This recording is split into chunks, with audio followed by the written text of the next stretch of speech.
सूर्यनमस्काराला खरं तर सर्वांग सुंदर व्यायाम असं म्हटलं जातं आणि सध्याच्या काळात तुम्ही जसं म्हटलात की व्यायामाची खूप आवड आहे लोकांना. योगातून काही व्यायाम घडत नाही असं बघितलं जातं. त्यांनी 14 सूर्यनमस्कार घालून बघावेत आणि त्यात किती घाम येतो आणि किती चांगलं शरीर चांगल्या प्रकारे हलतं याचा नक्की अनुभव घ्यावा.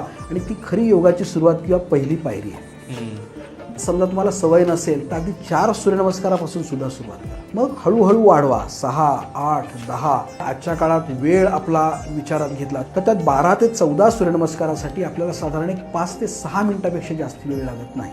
तर सुरुवात ही सूर्यनमस्काराने केली तर हळूहळू काय होतं की आपलं शरीर मोकळं होतं.